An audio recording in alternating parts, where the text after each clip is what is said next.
You might have seen on television now and then a reporter asking a political candidate,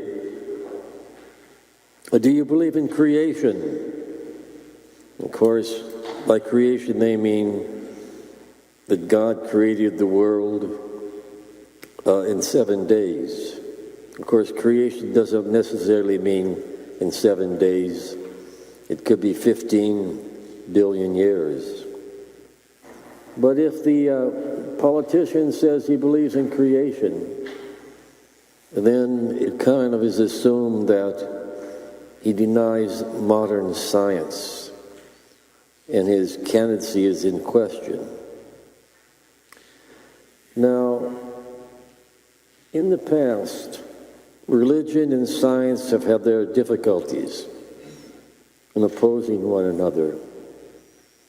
But in the postmodern world, it's become more and more evident that science and religion are coming together as they were before the modern world, that one supports the other. I don't know if the reporter, it seems not anyway, that he knew that it was a Catholic priest in Belgium at the University of Louvain who proposed the Big Bang Theory, that the world all began with a cosmic egg, a primeval atom. And of course, his name was Georges Lemaitre.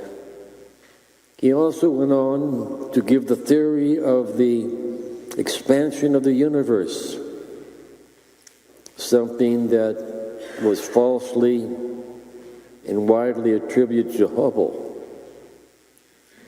But certainly, the Catholic Church has played a very important role in the development of science. I bring this up because the Feast of the Epiphany is the feast where science and religion meet in the person of Christ. The Magi were scientists of the day. They saw the star, and science brought them to Palestine. But they needed more than science to find Bethlehem. They had to ask Herod, who searched the scriptures, to say it was in Bethlehem. That science is very important, but it does not give us the complete image of what the world is all about. Religion is needed. In a way, they have two different domains to some extent. Science deals with the observable world, and religion deals with the relationship between humans and God. Sometimes they overlap, but often they have their own ways. They can help out each other in many different ways. For example, in the past, the discovery of the ultrasound, the sonogram, that gives parents the image of the unborn and how the unborn in a miraculous way develops in the womb of the mother. And this alone has made more people aware of the special development of the child there and the sanctity of the process that supports religion and the sanctity of life. Science has also told us about the DNA, that the DNA of the unborn is unique. Each embryo has a DNA that's different from all that ever preceded in the whole world and all that will come after it. There's something very special about that embryo, which once again supports the idea of the special development of the child. And then religion, too, can support science in many ways. By telling the science that they don't have to be told that the world is intelligible, that it can be known. And as Einstein said, that there are so many complex mathematical formulas that can be discovered running throughout the universe. All this has been discovered, or some of it has been discovered.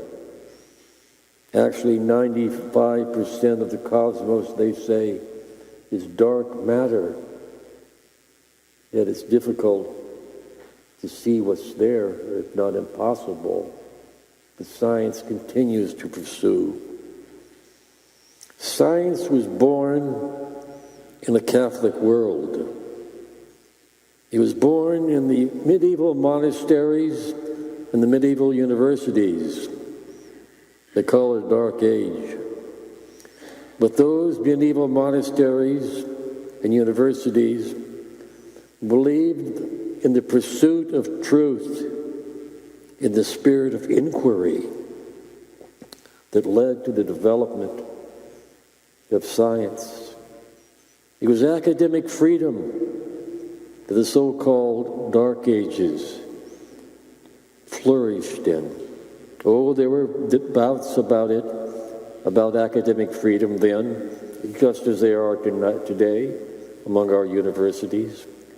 But out of those universities came the beginning of science. And of course, many of the great scientists were religious people, devoutly religious in their discoveries. So the beginning of science and religion, they were partners. They become separated in the secularization of the modern world. But now the postmodern world realizes that science alone and technology is not the complete answer. It has to be coupled with religion.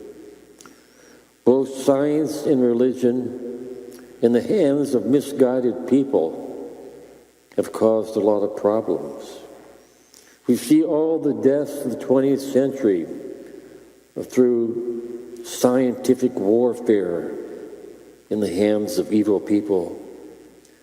We see that religion, distorted in the hands of the terrorists, have caused so much problems. But science and religion, when it truly is searching for the truth in the spirit of inquiry, reveals so much about all of us. Now, some say that 95% of the universe is dark matter. We don't know. Perhaps a large percentage of what we know about, or we should know about God, we do not know. But the 5% of what we know reveals so much about God, that He's a merciful God. He's a tolerant God, a loving God, a peaceful God. And this is what religion can present to the scientists. Many scientists, when they make a discovery, like with the atom bomb, they fear it will be misused. But religion can help us to use it rightly. True religion, founded on a loving God. So the feast of the Epiphany is the feast, really, of the scientists coming to Bethlehem, and Bethlehem recognizing the scientists.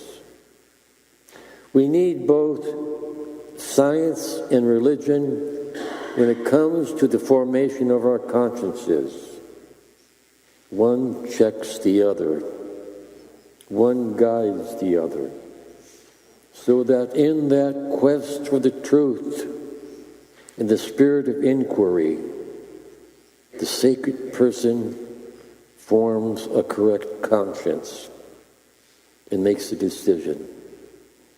We do it in regards to ourselves, we do it in regards to all the things that happen in the world. But Jesus tells us, do not prejudge others. Let judgment be to God. But there are occasions when it becomes so self-evident that you have to act.